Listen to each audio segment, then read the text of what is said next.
Oh, here we are, everybody. It's the only problem. Oh my gosh. It's the day after Thanksgiving. It's the day after the day after Yeah. Thanksgiving. And I don't know if you actually want to start it oh, like we're that. starting like that. Okay. Or should I do the only problem with Santino and Andy is this podcast. There we go. That's how we normally start the show. Yeah. Welcome back. My name is Andy Matsky, I'm Santino Vitale. and today we have a treat. Today we are in the same room, recording live from an undisclosed location. The only problem is a show about movies and their nagging flaws. Mm-hmm. This week we have a special episode for you. But how are you doing, Santino? How was your festivities? My festivities. My thankful festivities were they were pretty good. We had a roasted bird of sorts. We had some jellied fruit stuff. We had the smashed up roots and tubers, and all the usual except for greens, because there's no space for greens in a Thanksgiving dinner. You didn't have greens? No, because I'm an American, dang it, and I don't eat green beans or salad. Wow. Like That's what you meant by greens. You didn't. Mhm. You're not referring to the soul food. No. Greens. Well, and collard greens aren't like, that's not like a Thanksgiving thing. I mean, So, yeah, that's really what I thought you were Well, talking about. the And I was thing like, is- yeah, I mean, I guess that's the one thing missing from. And then you were like, because I'm an American, Yeah. and I got well, lost. and I if I'm gonna do greens, we all know, as our almost president told us, that you want to wash them in the bathtub, because that's just a sanitary thing that all good cooks do. Yeah. I guess, yeah, that's what we've been there. We've all been there. How was your Thanksgiving? My Thanksgiving was a lot of fun. Multiple Thanksgivings, yeah, from what I hear. we had boys giving on Wednesday. Me and my Is that friends when from you high actually school. give each other a boy, or break it down for the viewers? Boys giving is a classic. We've been doing it for years. That's Jack and I, friend of the show, Jack Prochaska, and I make a turkey, and it's the 5th year we've made a turkey together, which is just kind of mind-boggling.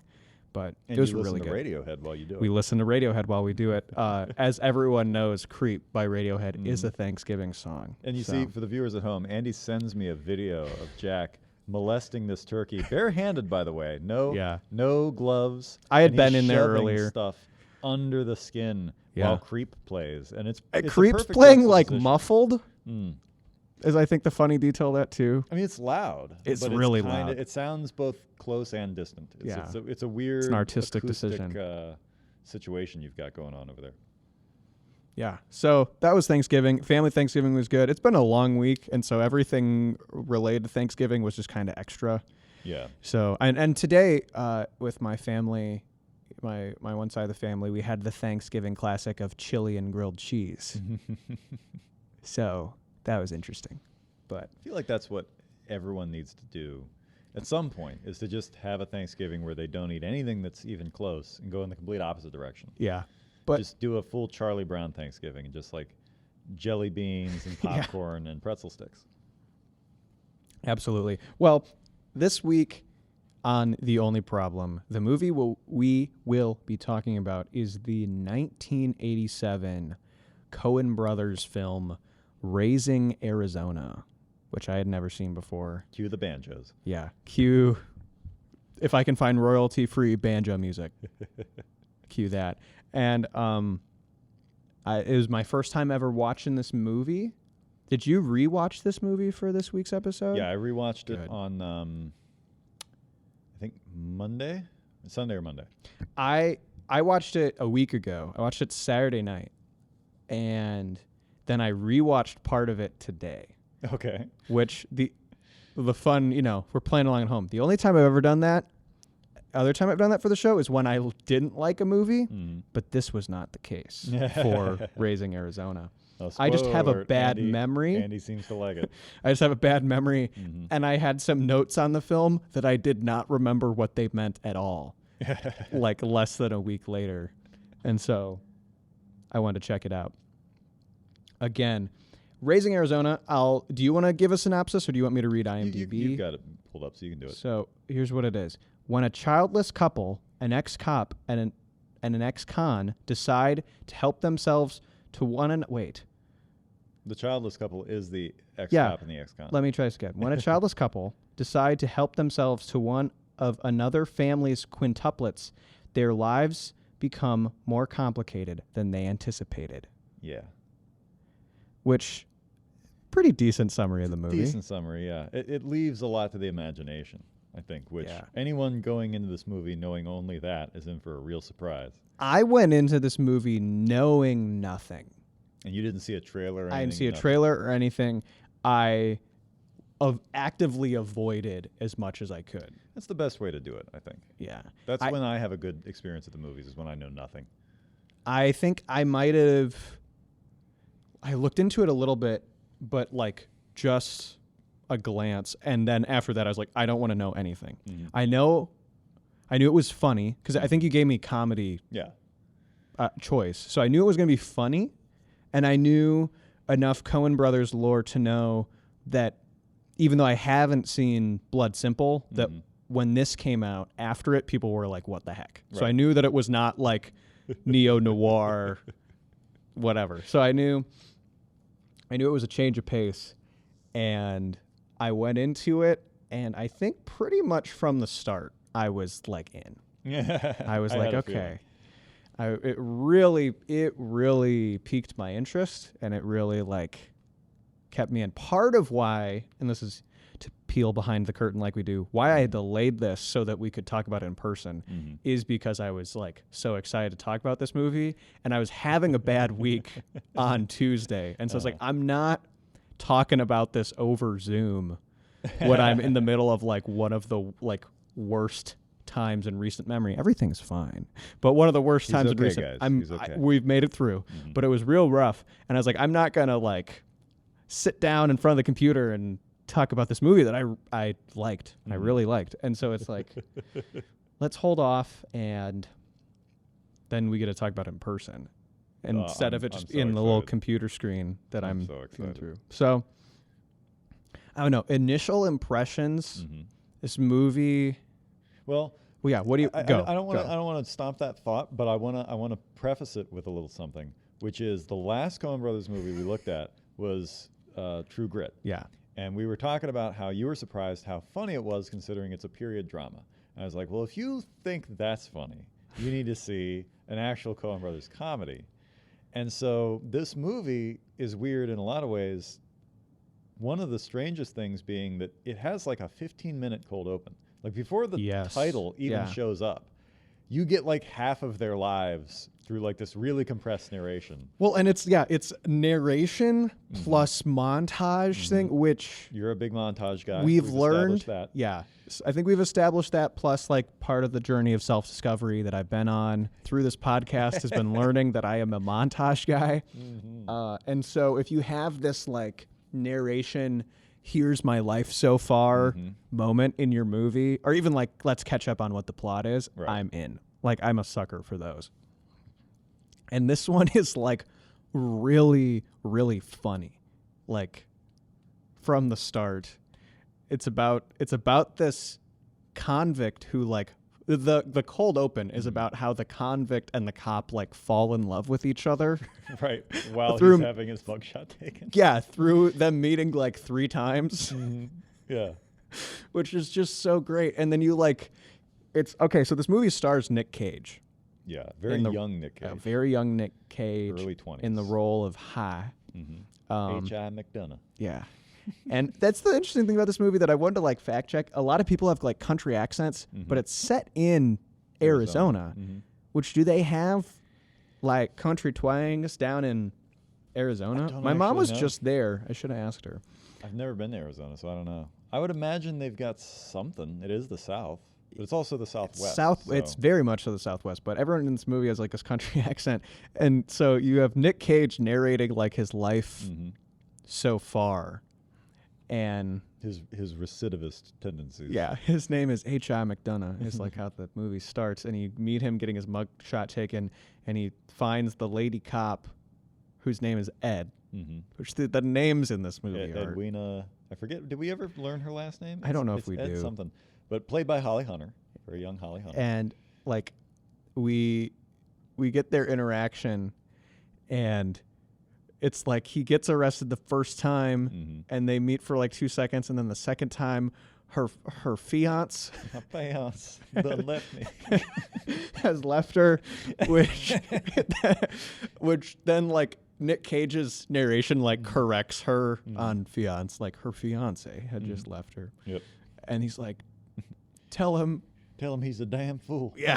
Tell him H.I. McDonough said. He's like, they're like dragging him out of the room while he's like protesting this. Yeah. And then the next time he comes in, we might go play by play through this movie, but it's worth it. Like the next time he goes in, he like knows the guy's getting his mugshot taken, which I think is great. And in the middle of all this is him talking about going to prison and that it's like there's camaraderie in prison, like the military and professional sports. Right. Just like, no, there's not. It's like, and the first note I had on this movie that I didn't actually remember what it meant because I wrote it down wrong, but was he's in the cell with his cellmate and he's like, when there was no crawdads, we ate sand. Like he's going through this list of like what they ate. It's like when we ate chicken. When there was no chicken, we ate corn. And when there was, and he's like, then there's no crawdad, we ate sand. Yeah. It's like you ate sand. Yep. Everybody in the prison is like this. It's that Coen Brothers thing of like ultra rich side characters that show up for 2 seconds, but yet you can tell they've got this whole other life. Yeah. And that guy's one of them. What do you mean trapped in a woman's body? Sometimes I get the menstrual cramps real bad. That's like the first real joke of the movie, and I was like, "What are we in for?" Did your microphone just sink down? I think my mic is slowly sinking. Tighten that up. The lever. This probably sounds horrible. I'll hopefully remember to edit some of this out. Bang, bang, bang, bang, bang. There we go. It was I didn't think it was originally that low, but it was just over time. But anyways, that's like the first joke of the movie, and it's just so funny. And then all the stuff with him, it's like part of those montages we see him in like his parole court. Yeah. And they're like, now don't tell us what we want to hear. You're not doing that, are you? And he's well, like, I guess I am telling you what you want to hear. Boy, didn't we just say not to do that? And is that like Billy? It looks like Billy Graham is behind them, but I don't think it is. No, but it looks like Billy Graham. What the heck is going on exactly? There's like this painting behind them, and one of the throwaway lines in that I also wrote down because I thought it was really funny. But it's like, on account of you never using live ammo, so he'd go to. He's like, and I never want anyone to get hurt. It's like he goes to rob these convenience stores with blanks, right? And it's like a throwaway world building part of this film. But then we learn through this montage that Hi and I can't say hi and not with the country twang. That hi and Ed. I can't say it without doing a Holly Hunter impression. and Ed want children, but they can't have children, which. No, the third time he goes in, they do fingerprints, and then they get married. Yeah. And then it's like, those were the salad days, and they're like, just he's working now. He got a job drilling holes in sheet metal because that's the thing you need to do. Interesting, by the way, not to derail our montage, but interesting detail, and maybe this will come up later when we get back into horror and slasher movies. But so the dude who's next to Nick Cage while they're drilling holes in sheet metal, his name is E. Emmett Walsh, old character actor, been in a million things. He was actually the villain in Blood Simple, so they worked with him. Oh wow, I didn't know that. Right before this, and the story he's telling during that montage, and he's chewing his gum and he's telling the story about how there was this wreck on the highway, and the guy goes there, and he's walking down the highway with the hamburger in one hand and the head in the other. That whole thing, that's a real story that was told to the Coens by somebody who was like a firefighter or something. I forget the exact details of it, but somebody in first responders told this story. They loved that story. They put it in their movie. That same exact story shows up later in a movie called Intruder from 1988, which is a slasher movie directed by Scott Spiegel, who was friends with Sam Raimi because Sam Raimi and the Coens used to all room together along with Holly Hunter and what the heck is her name? She was in Kathy Bates. Mm-hmm. So they all used to room together. And so they would all pass stories around. And so that same story gets reused in Intruder in a really funny way. And another character tells the same story, but with a completely different undertone. Like Coen's used it for comedy. Yeah. And in the horror movie, it's used as like this really big moment with a villain. All that to say, they all kind of crossbred, and you can see a bit of that like Evil Dead camera in this because of the influence, because I think it was either Joel or Ethan helped Sam Raimi edit the first Evil Dead before they made this. So it's like, it's all cross-pollinated, but I want to throw that out really quickly. That's for really the cool. film buff people. What is it? E. Emmett Walsh, you said, is in one of my favorite episodes of The X-Files.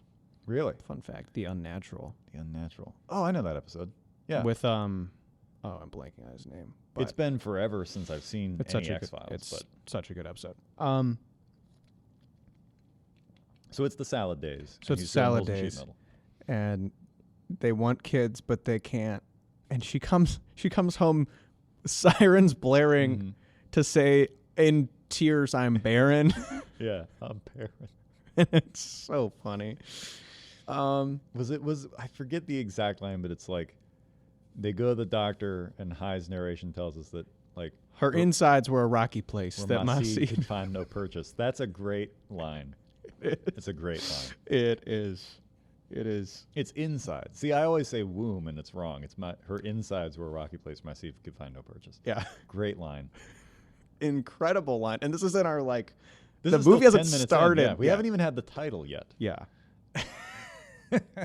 I'm telling you, longest cold open ever. Yeah. You might as well have not even put the title on screen at this point. Yeah. And then it's like the world's this like too beautiful a place. I think this was earlier in the montage, but like the world's too beautiful a place for there not to be the child born in it. And then there's like a reverse of this like sunset that's simultaneously like really pretty, but super mundane. It's just like a desert sunset. And that shot was one of the shots of the movie where I was like, okay, I think I'm in. Like we're very like you're pulling the right levers here.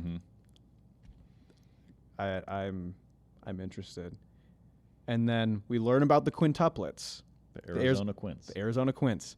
This rich family who also has been having known fertility problems. Right. I don't know why that's a detail. It's like a known fact. Known fertility problems. I guess they're just that famous that everybody in town knows. That they've been taking some sort of fertility pills, and so they had quintuplets. And they then are I think it's Harry, Gary, Larry, Jerry, and Nathan Jr., right? Or something like that? Yeah. It's definitely Gary, Larry, something. Yeah, I think you're right. Yeah. And so then and Ed has the idea that will just kidnap one of those children. Which I love that it's her who comes up with the idea and not him. Yeah. He's the convict, but she's like, hey, you know what? Let's just they have enough. We're going to take one of their kids. And which is just hilarious. And then the movie essentially starts. That's the whole cold open of this movie. Like we said, it's the titles. Yeah, and then we get wee-hee, which is just great. Full banjo. I knew when that happened, I thought, if nothing else, Andy's going to love the soundtrack to this movie. The soundtrack of this movie is incredible. We'll get to that. It's incredible. So then the movie starts, and we don't have to play by play this, because I feel like we could end. It would be almost as long as the movie. Yeah, and it would just be us. You might as well watch the movie. Right. But I'll say, like, this movie is just so it pulls the right levers, like I was saying, and it's just so funny. Like I feel like it almost feels like when I watched Napoleon Dynamite and was like, oh, this is actually a really funny movie. And maybe it's like I do live under such a cinematic rock that it's like, this is a really funny movie. This is a real funny movie, because it is this like character-based cartoon reality, but not too far. Not too far now. Yeah, we never fully break any laws of physics or anything, but we do get pretty extreme. Like this is a movie that's more in reality than like Van Helsing. But or any of the like actual live action cartoon films. Right. But it's not quite in reality in a really but it's has such heart. But it's so funny. It's something. So let me check my notes. Unless there's specific things. See, like the moment then they steal a child, which he initially has cold feet, comes back, and then she's I like, need a baby high. You gonna give me that baby? yeah, she's like, I need this child, and he goes and gets the baby, comes back, and is like, and then they're driving away, and she starts sobbing again. Like, I love him so much. It's so funny. I always forget about that part too because it comes out of total left field. Like they're in the car, everything's fine, and she just breaks down. And I forget about it every time, and it's always one of my favorite parts, and yet I always forget about it. I love him so much. And it's such like it's such a fun way to like play up on the differences between men and women. It's like such a woman thing to do. Like no man is gonna sit there and be that overcome with emotion that he does that. And most women aren't necessarily going to do that either, but I love that they went, well, this would be really funny if we dialed it up to 11. Yeah. Because she's up to this point been she's kind of the level-headed one other than having this weird idea. But like she's absolutely crazy idea. Right, but she's like an officer of the law and she's fairly reserved. And then it's just bawling ugly tears about how much you love this baby that just showed up. Like that's everything about that joke is amazing. Yeah. Yeah. They bring him home, like welcome home son signs, and then High's like, I want to hold him too. Yeah. Like kind of like running him around the house, showing him everything. Showing him there's stuff. the TV. That's where mom and pa chow down. Yeah. There's the duvan. Just everything. He's just naming the everything. TV 2 hours a day for education or football. We don't want to, so you don't lose a taste for the finer things. It's Right. just incredible. Yeah, almost every line in this movie is gold. Yes. At some level, they put a lot of thought into it, and it just spills out of every character. It's almost too much to take in. Yeah, like I was worried a second viewing so soon would kind of sour how I felt about the movie, and especially it being like this morning, essentially. Right. And it didn't. And like I think that's the credit to this, like how rich this movie is. Yeah. Is like it just keeps, you can come back to it, and I'm sure not like exhaustively. But no. But I mean, I've watched it I think I've seen it like 7 times over years. Yeah. And like I said, there are great bits that I love that I forget about. Yeah. Because there's just so many things that happen. Yeah, there's so much and so much character, and it's around the time that they bring Junior back that John Goodman's character and his character's brother, whose name escapes at both Neville. Gail and Neville. Yeah. Gail, which again, like character names are just yeah. crazy in this movie. They who are his buddies from prison burst out of the ground.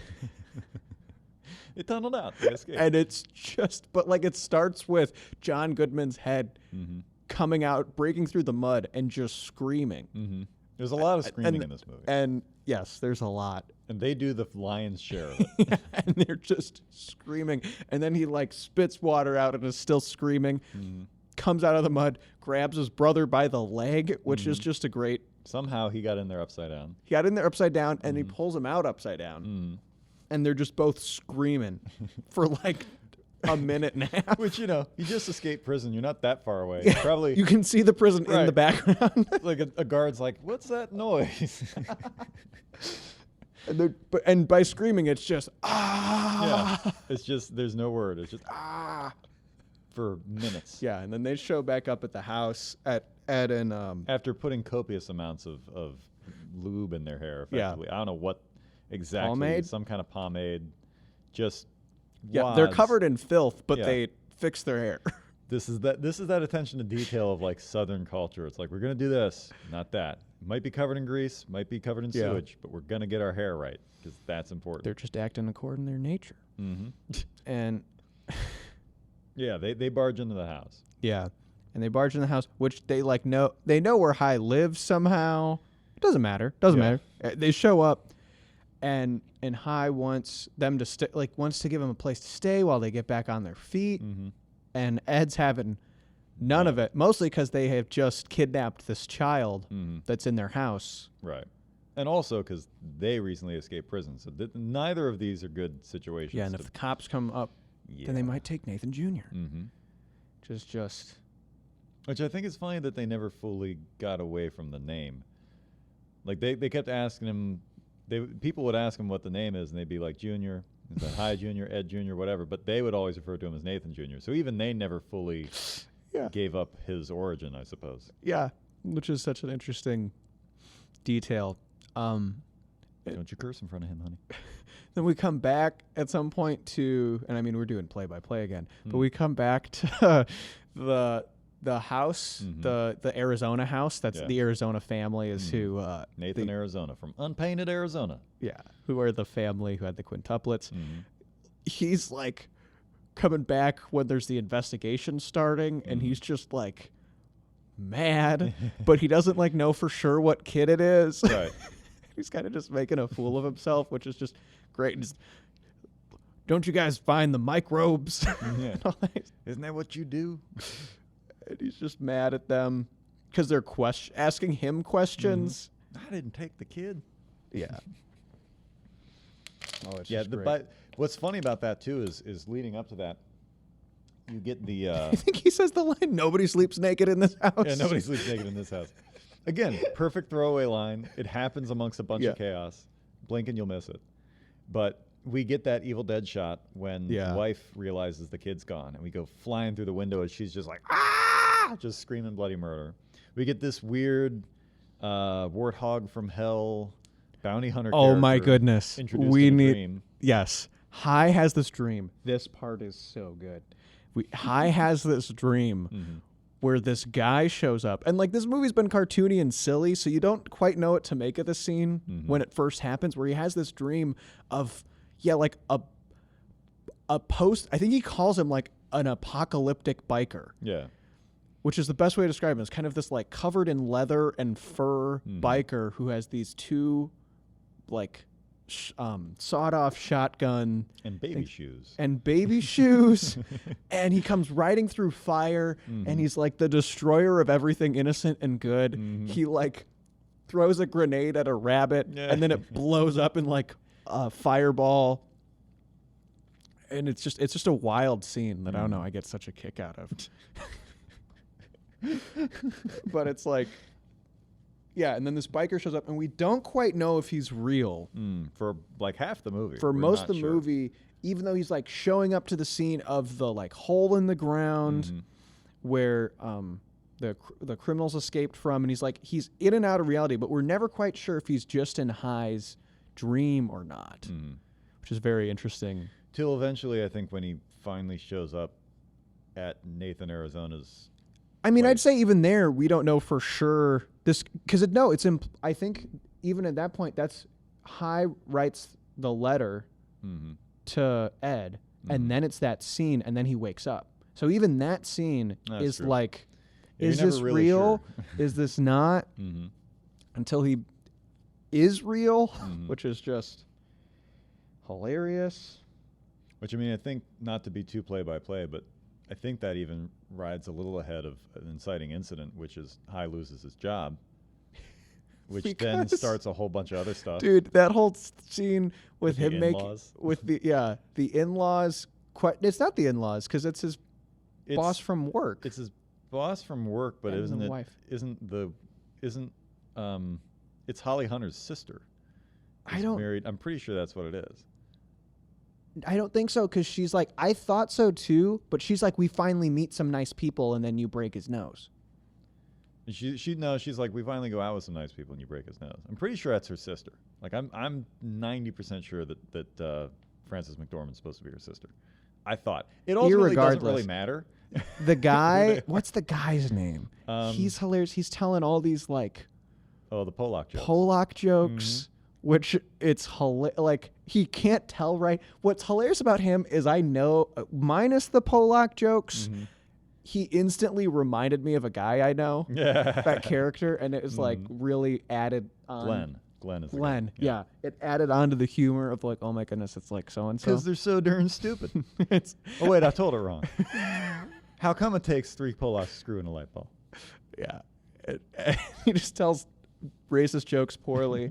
And then he's like, tell me how you got a hold of the kid. Like, we tried to get one adopted, a white baby, and they said it would take 5 years. I said, 5 years? What else you got? It's got two Asians and a Negro born with his heart on the outside.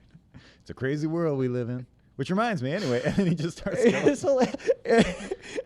It's 2 Koreans and a Negro with his heart born on the outside, which is just... Yeah.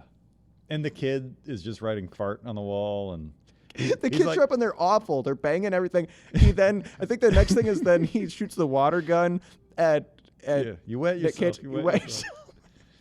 I love the moment because he's like, that Buford's a sly one, already knows his ABCs. Watch this. And he just grabs them. He's like, hit the deck, boy, and just throws something at him. It's like, what does that have to do with being intelligent or knowing your ABCs? You just showed he could dodge like refuse. You just threw crap at him. That doesn't prove the kid, when that scene starts, the scene of Hai and Glenn talking, a kid like is walking up, banging everything.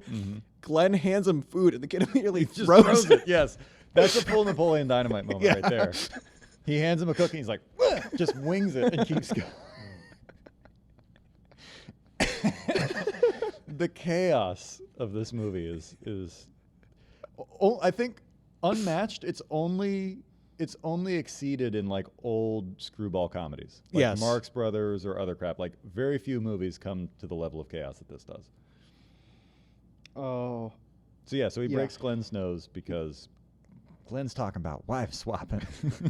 And he's like, you keep your hands off my wife. And he punches him, and then the next shot, Glenn is so far away. It's like he punched him 20 feet away from him. It's so good. I mean, it's like punch shot of Glenn falling, and then reverse shot. He's so far away. So far away. And he runs into a cactus. Yeah.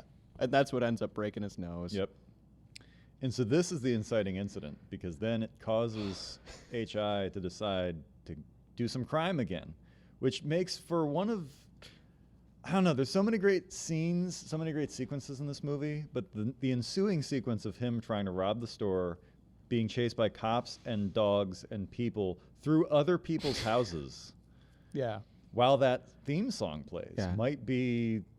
That's what I think of when I think of this movie. That scene is incredible. It starts off incredible. The whole I got to do something. He goes into the store. It's like a little robbery, and then he gets the gun pointed at him.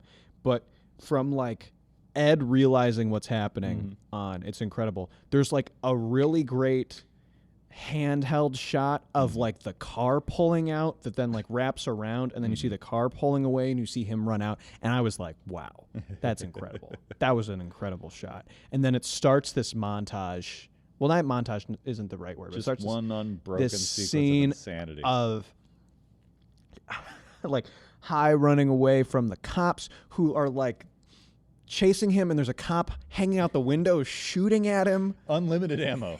Blam, blam, blam, blam. Shooting at him. The guy from the convenience store is shooting at him. There are dogs chasing him.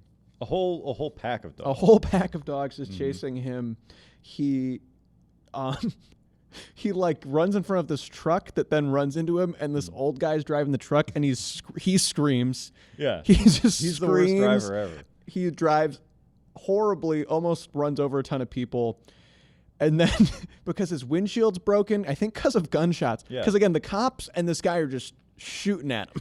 He stole like not even that much money, and they're just shooting, and then the windshield's broke, and so this horrible old man driver almost starts driving into a house and slams on his brake, and Hai goes flying out the windshield, and in the midst of this insanity he turns around and goes, thank you. And I thought that was hilarious. Like, it was such a funny scene, but then he flies up. You got a panty on your head. That whole stuff with the old guy. And he's like, drive, and he speeds off almost without Hai. And then then they start chasing each other through houses. Yeah, and then they're just always fun. That's just great. And which I gotta point out, when we watched Weapons, at the end of Weapons, all those kids start chasing that old lady through people's houses. And it feels like Raising Arizona. I'm pretty sure, consciously or unconsciously, he was channeling Raising Arizona, because that's the only other place I've really seen that. Yeah. I mean, 100%. He eventually makes it back to Holly Hunter, and he gets in the car. They lose everybody, and then he gets the Huggies. Yeah. So they still got the diapers, but now everything's changed. Everything. He's a grown man with responsibilities. It's going to be bad now. You got to get rid of everybody. Got to, make Gail and Neville leave. Which I don't know. There's a moment right before they come home. Like after all that, there's all this swirling madness, and then we cut to Gail and Neville. They're sitting on the couch watching Surrounded TV. by beer. Surrounded by beer, and they're watching. You can't really tell what they're watching. There's just like this muffled sound. And at one point, they all kind of go like that. They lean in. Yeah. And then it's kind of go back to what. There's something about those kind of shots in movies. Mm-hmm. Like Napoleon Dynamite has them. Coen's do it a lot, where you just take like a snooze. You just hit the snooze button on the action, and something just really mundane happens.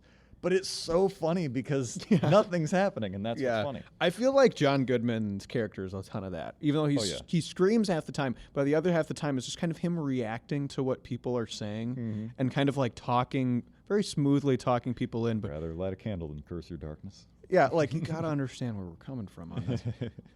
Who's wearing the pants around here, H.I.? Yeah, and it's like these great, those great moments like that. Yeah. And then this movie gets so serious with the scene with Arizona. What's the Arizona guy's first name? Nathan, duh. Nathan Jr.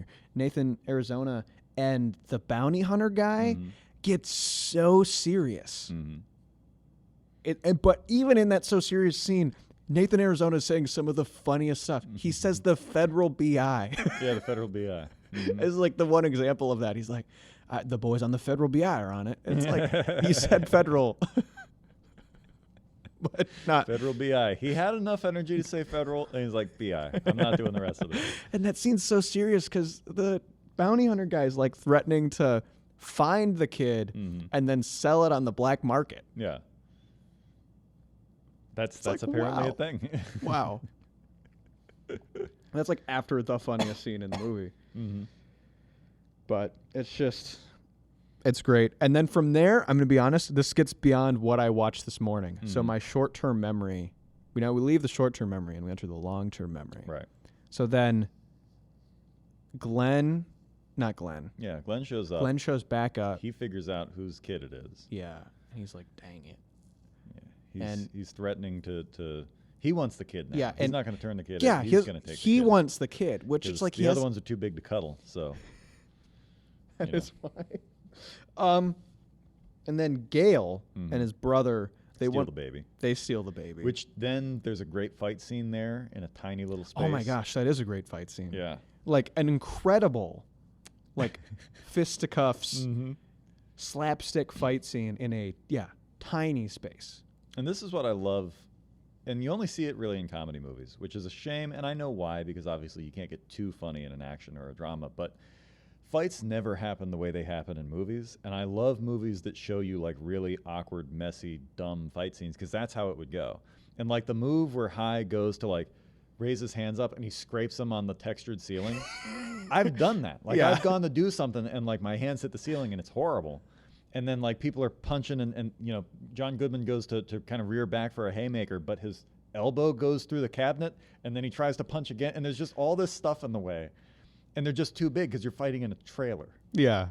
And I just love that. And by the way, as we continue this series of this podcast, the more comedy movies that we get into, the more fight scenes like this you're going to get. And you're going to be real happy about it. But we get the fight scene, they take the baby, and Nick Cage gets tied to a chair, and he falls over, and then he just starts screaming for no reason. But for a Nick Cage movie, this is probably the least he's screamed. Everyone else screams more. Then there's the whole Hasty bank robbery, and then they leave Junior at the gas station before that, though. Right. There's like a gas station scene where there's a guy who they they rob him, and then they forget to put Nathan Jr., which, by the way, everyone who meets Nathan Jr. falls in love with him immediately. Like the guys who are going to turn him in, like, talk themselves out of it and keep him and like love him. And they leave him at the gas station on the roof and then they scream all the way back, which is it's a bit much. Honestly, at that point, I was like, that's enough screaming. I thought it was pretty funny. But great detail. Mm-hmm. On Glenn's car is a sticker that says "Caution, I drive naked." I didn't even notice that. I've seen this movie 7 times. I didn't notice that. That's amazing. It's hilarious. That's fantastic. It was Junior and Scream. The I rest of think my notes are kind of in general about the Yeah. movie. So at that point, I mean, the movie wraps up. and then you then the bounty hunter once Hi and Ed decide to not split up for the meantime of getting back Nathan Right. Jr. Mm-hmm. They meet the bounty hunter. Mm-hmm. There's a showdown. Beats the crap out of H.I. Yeah, beats the crap out of him. But then H.I. wins by pulling a grenade, Yeah. and then he just blows up. Yep. Then they decide to return the baby. Mm-hmm. But while they're returning the baby, Nathan Arizona finds them Mm-hmm. and is like, I think at first confused as what's going on. Yeah. He figures out that they were the ones that took him. And then pretty he's quick. like really nice to them. Yeah.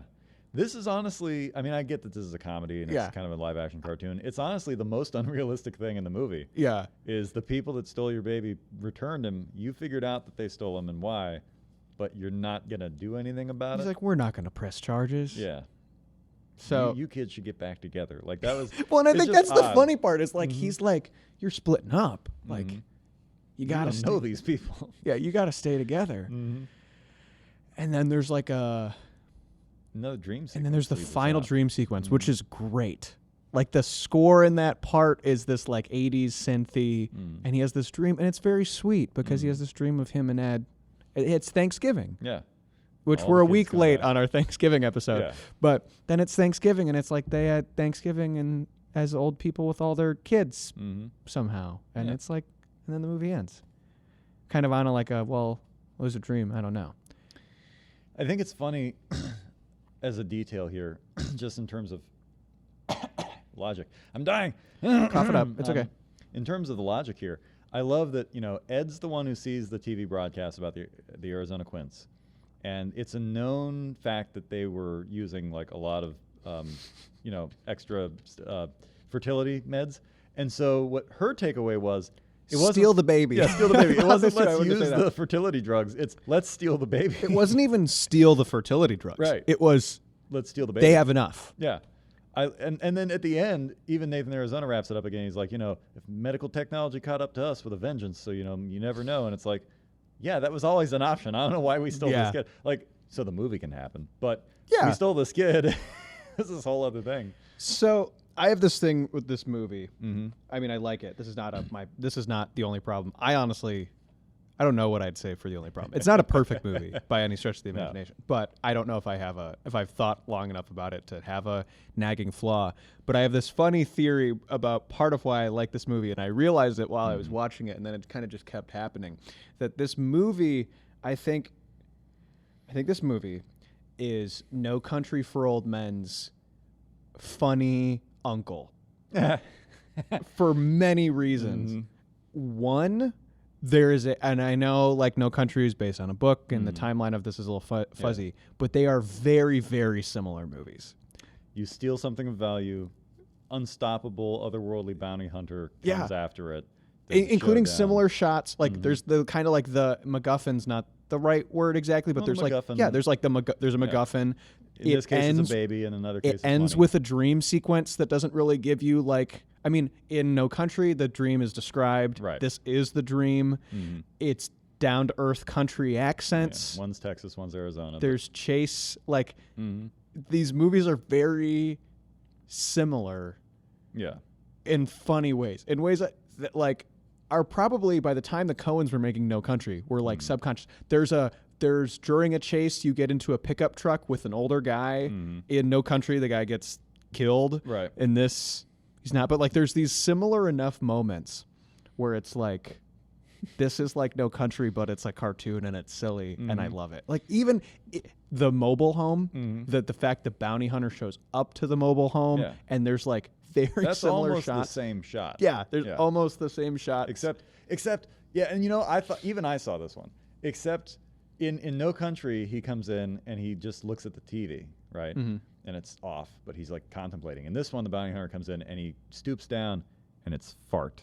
And he's just looking at that. It's the same moment, though. It's almost parodying the No Country moment that didn't exist Right. yet in like a really meta way. That it's almost like subconscious influence on No Country. Like, I wonder if Cormac McCarthy watched No Country or watched Raising Arizona. Was like, this would be great if it was really dark and serious, and then wrote his version. And then the Coens read it and was like, this is almost like Raising Arizona if it was serious. We need to make this. yeah, Who knows? I don't know when No Country came out. It's what I No meant to Country look came up. out in like 2007. Did it really? Yeah. The book. Oh, the book. Hold on. Let me I'll Google look it up. I can look it up.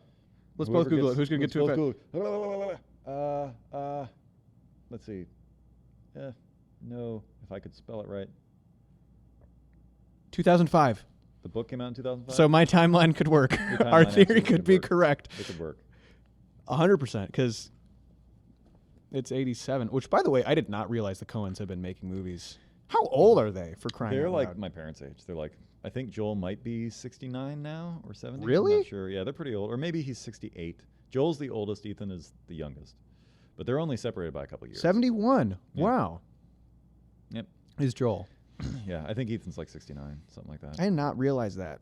Yeah, Makes well, sense while they're making good movies in the mid 2000s. Right. Which we are also talking about a really good movie they made in 87.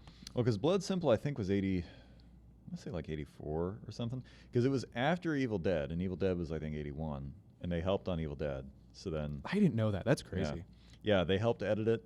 And like I said, they all lived in like the same place there for a while. And because then this is just another funny detail, but kind of jumping back to the Evil Dead 2 comparison. So remember in Evil Dead 2, of course, is Bobby Joe. So her look and that character, Sam wrote based off of Holly Hunter. And here's why. They were all living together. And one day Holly Hunter comes walking in, and she would normally just be in like, I don't know, I can't remember the story exactly. Maybe it was like sweatpants or something. She was usually dressed down. You know, you're all like poor college-age kids that are trying to make it in L.A. or whatever, right? And so then she comes walking in one day, and she's like dressed really nice, got makeup on and stuff. And I think it was Sam or one of the other ones commented and was like, "Oh, you look really nice today, Holly." And she's like, "I'm auditioning for a hooker," and like walks away really mad. But that look, I believe, is what he then based Bobby Joe on, and it all just keeps feeding one off really of the other. Interesting. So and Evil Dead is what? Evil Dead 2 is Evil Dead 2 is 87. 87. So these were both 87. Yep. Oh my gosh. Yeah. Talk about a time to be alive. But okay, so I haven't seen Blood Simple, which maybe we need to change that. Maybe I will. Maybe I won't.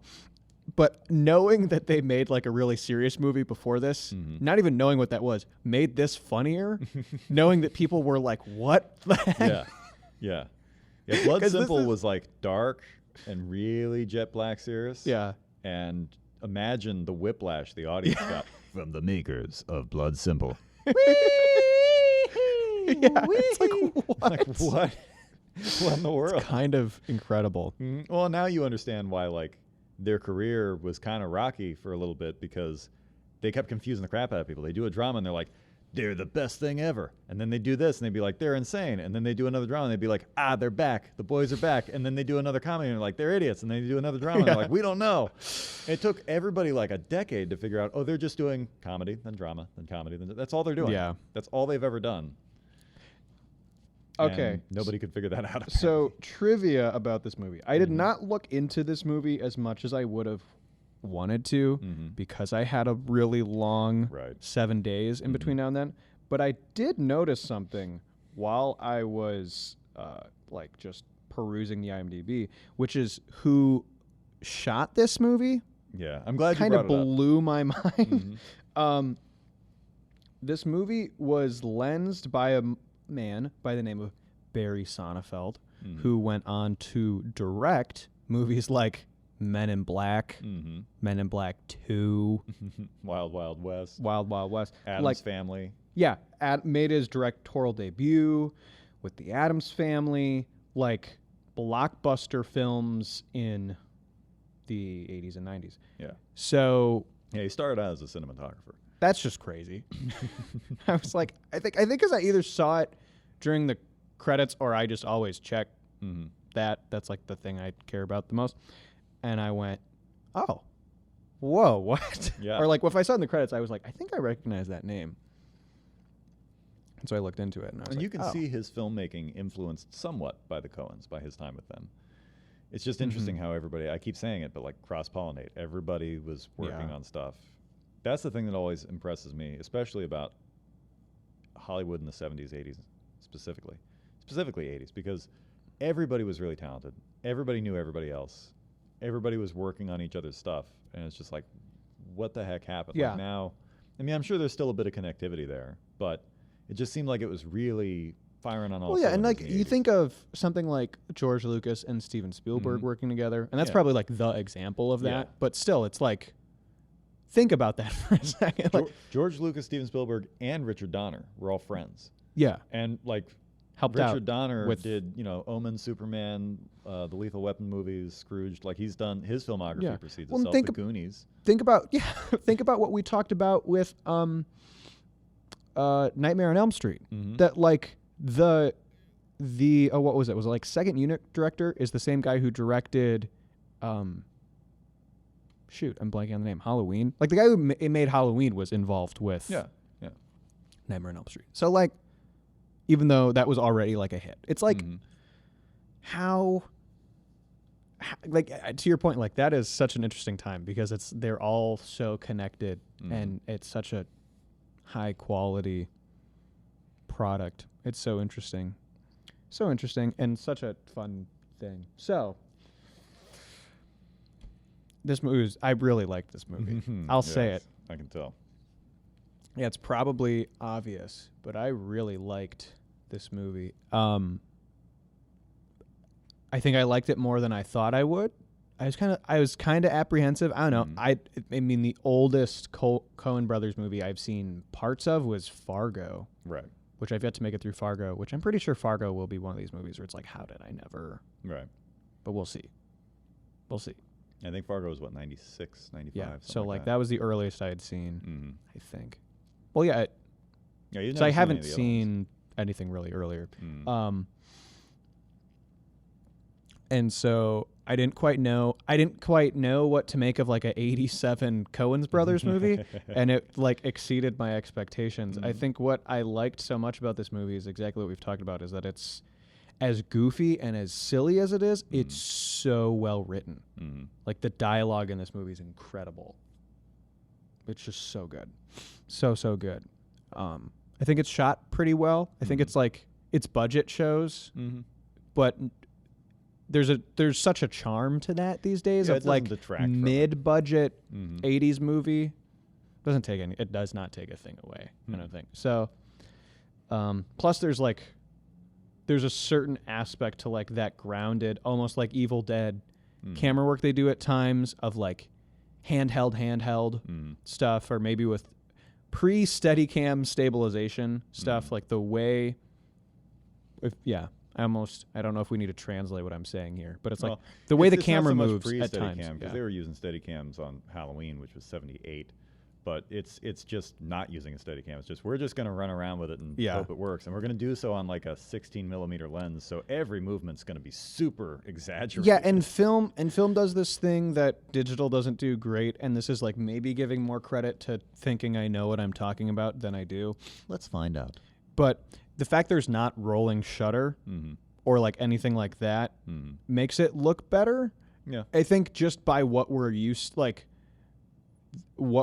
seeing. If we're used to seeing wide, shaky handheld stuff, it's super shaky because of like the way that works. Which that's like the way your digital camera captures information in video. Yeah. And a lot of it also has to do with the weight of the camera too. Because you got to figure you run around with an A7S, it's going to be a jitter versus you're running around with a 35 millimeter or like just like a Bolex or something. That thing's going to weigh a ton, and so you're not going to have that super jittery. Yeah, like, it's naturally a smoother motion. It's much smoother, and it's more bigger gross motion than this tiny jittery like nervous looking stuff. So it just translates better. It translates so good in such an interesting way that it almost is like, I mean, that shot that I talked about earlier of like the car pulling away from the gas station before the great chase is like an example of that. Like, there's nothing special about that shot, but it's so interesting because of it's just movement well choreographed. So it's like within your budget, within your means, you could do some really interesting things.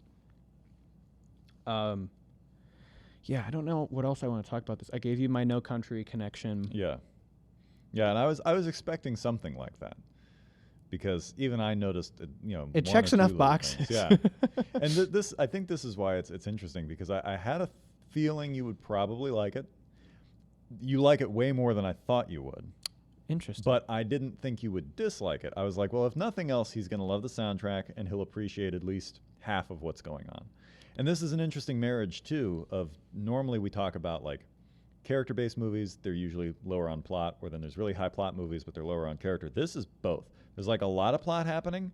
There's also a lot of character happening. I mean, there's still more character than plot, but any really good comedy, it usually is going to come from the characters more than anything. And then the plot usually just serves as a catalyst to make the characters make the most true decisions that are, like, true to themselves, which then causes more chaos. That's the best way to make it. That's why Seinfeld works the way it does. That's why Coen comedies work the way they do. Like, all the best comedies you'll ever see usually have most of their intentions are rooted in the character. Yeah. And the plot makes those characters put their backs against the wall and do something, and then that's usually when bad decisions happen and things get really fun. So then, okay, so if we wanna put a pin on it. We've not been talking for 2 hours. We've been talking for 57 minutes, just in case you're reading that and wondering. Right, I was wondering what exactly that's. Either time flies. Right. No, well, it's been 57 but minutes. Yeah, we're wrapping it up. We're circling the. We'll circle back. Airport. We're circling the. We're circling the block. We're circling the landing. Yeah. Whatever they say. We're gonna stick the landing. We're gonna put a bow on it. We're gonna put a pin in it. We're gonna pinch it off. We're gonna all the things that they do. So let's get to Andy's final thoughts and rating. Final thoughts. I think this movie is great. You would recommend it to your I would friends? This is what I was gonna say. I don't think I've been as quick to recommend a movie in a long time, where it's like, have you seen this movie? You need to see this movie. Partially, and here's what's fun about this, and I'm kind of surprised we've made it this far into the movie. It's a PG-13 comedy. Yeah. There's language. There's more language than like The Mummy. Right. But there's language, and that's about it. As far as questionable material, kidnapping is the whole movie. But baby it's napping. Funny baby napping. But like this movie, I can feel like I can recommend it to people. Like I have buddies who don't watch rated R movies, period, and I could recommend this movie to them. Right. Like, you could recommend this movie to like 12-year-olds, and they'd probably be able to get at least half the jokes. Like they'll love the screaming, they'll love the crazy banjo music, they'll love running around the babies and all that. Like there's something here for every age bracket. Yeah, it's real. I'd recommend it. My rating is difficult because I like this movie so much. Most of the time on the show, if you've made it this far and you're a regular, even a semi-regular listener of the show, most of the time we get to this point in the show and we're like, the movie was okay. Mostly because we review a lot of mediocre. I make you watch a lot of mediocre movies, so it's like a lot of defense of, well, it's okay. It's all right. Or I don't really like classic movies or something. But so it's like kind of like justifying giving it a high score. This I have to like check myself and be like, okay, we do objectivity here, right? Well, objectivity based on nothing but how we feel and the quality of the film. But I think like if we're gonna work through this, like the acting is really good, the dialogue is really good, the plot's maybe not crazy, but it's pretty good. It works. It works. It translates 100%. And it looks good. It's not boring. Never boring. It's never boring. It moves too fast to be boring. Like even if you're not interested and you have no clue what's going on, you can't be bored. You might be confused. Yeah. But you won't be bored. It looks good. Sounds good. Soundtrack is probably the first soundtrack in a long time that's like caught my attention. I knew it would. I mean, across the board, more than just the banjos. Right. Really was like, what is this? Mm-hmm. And so, I mean, I don't remember what we've rated other things. We need to write this down and have a spreadsheet or something. But I want to give this movie again, I want to keep it reasonable here, but like a 7.5. Yeah. 8, 7.7 maybe.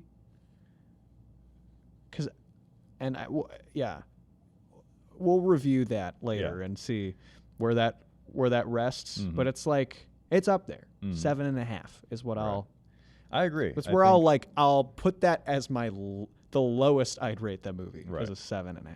Yeah, I think it's definitely. I think it lives comfortably between a 7.5 and an 8. Like, I can't remember what I rated it on IMDb, but I want to say it's like, if I didn't want to give it an outright 8, I could give it a 7.8, a 7.7. Like you said, like I feel like 7.5 is on the lower side for what it is.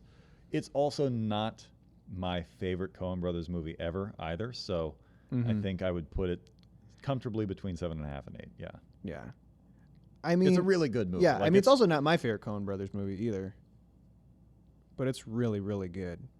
So when it comes to the final category, I feel like I know what the answer to this movie. I think this movie has my heart. I knew it. I knew that was going to be the answer when we first sat down, and you were already you saw a beaming. sparkle in my eye. I was like, oh, this has got it. Like, I think so because of how much I've wanted to share this movie with people. And it's got all the things that growing Andys need. It's got the music, it's got the plot, it's got the characters, it's got electrolytes. It's shot on film.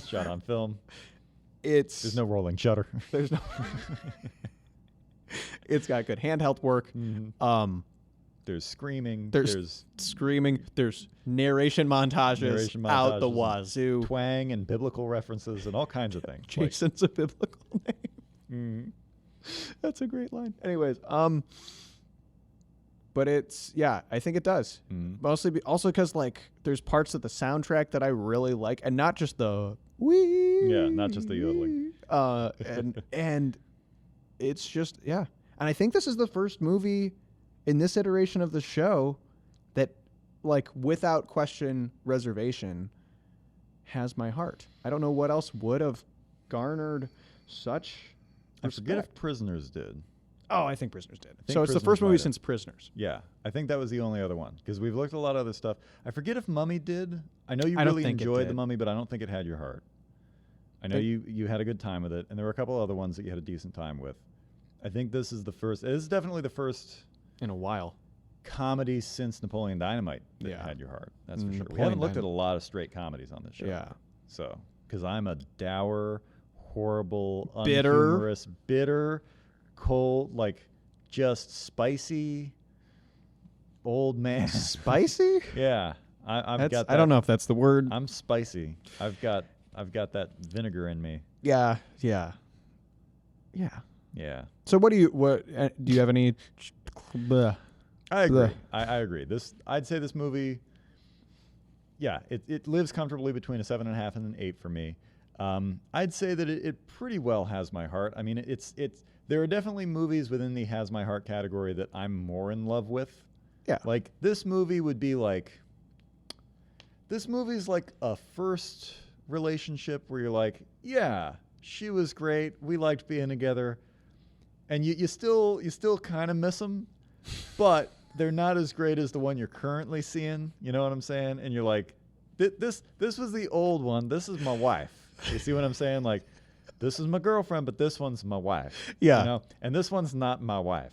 Okay. This one's like, I really like. Like you have fond memories. Things ended amicably. Amicable breakup. It was like a mutual understanding. I said that like I was drunk. Amicable breakup. Amicable. I barely got it out either. But so yeah, the heart is in it. It's not red hot Hollywood like bottle rocket love. You know what I'm saying? It's not that effervescent. Yeah, I get it. Launching into the atmosphere kind of. Are these metaphors deep enough for you? It's not like that bacon sizzling in a pan kind of love. You know what I mean? Yeah.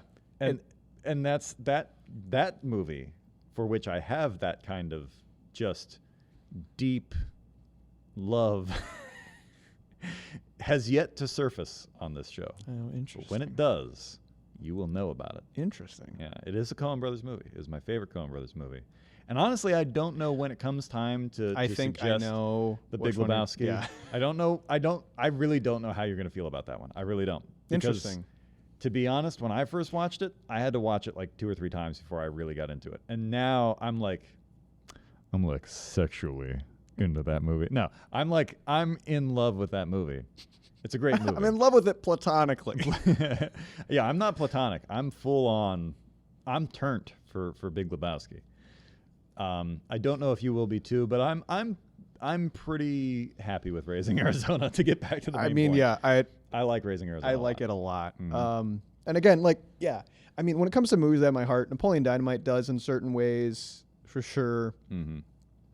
Prisoners, I think, is just a movie I admire a lot. I have a lot of respect for Prisoners. I forget if Fugitive was one that had Fugitive your heart. did. Yeah. And I think Fugitive's also in the category of it just commanded my respect a lot. But this movie was just special. This movie was a treat. Yeah. My expectations were exceeded, and I was excited to talk about this movie. Like, I was like the first one where I was ready, but then I didn't want to like give anything away. I didn't want to let you know. I wasn't sure exactly when you even watched the movie. I thought maybe you had watched it last night, but I was like, I don't know. So yeah. And I remember before I came here, I was like, I don't know. We'll see what Andy thinks of it. He'll definitely appreciate some of it, but Yeah. Well, this was a fun episode. If you have an episode suggestion or a comment, or if you just want to say hey, email us at onlyproblemwithsantinoandandy@gmail.com, I think is what it is. It's in the description. And next week, we will be talking about Guillermo del Toro's Frankenstein. Yes. Film. Brand new Netflix 2025. Yeah, neither of us have seen it. Have you seen any of the new Stranger Things yet? Mm-mm. Me either. Okay, perfect. Because I was worried that that'd have to be something we'd be like, oh, should we talk about it? Should we not? I haven't either. Maybe we'll talk about it on the show because it'll be something we're both watching anyways. Right. I'll allude to that, but who knows when that's coming up. Frankenstein's definitely next. And I'm excited. This has been The Only Problem. And now it's the end of the show. And the only problem is the show's over. Yeah. Sorry, guys. Yeah. So am I driving, or how are we going? How are we getting home? I can drive. Okay. I know the way. All right. Might as well wrap it up. Are we still recording? Yeah.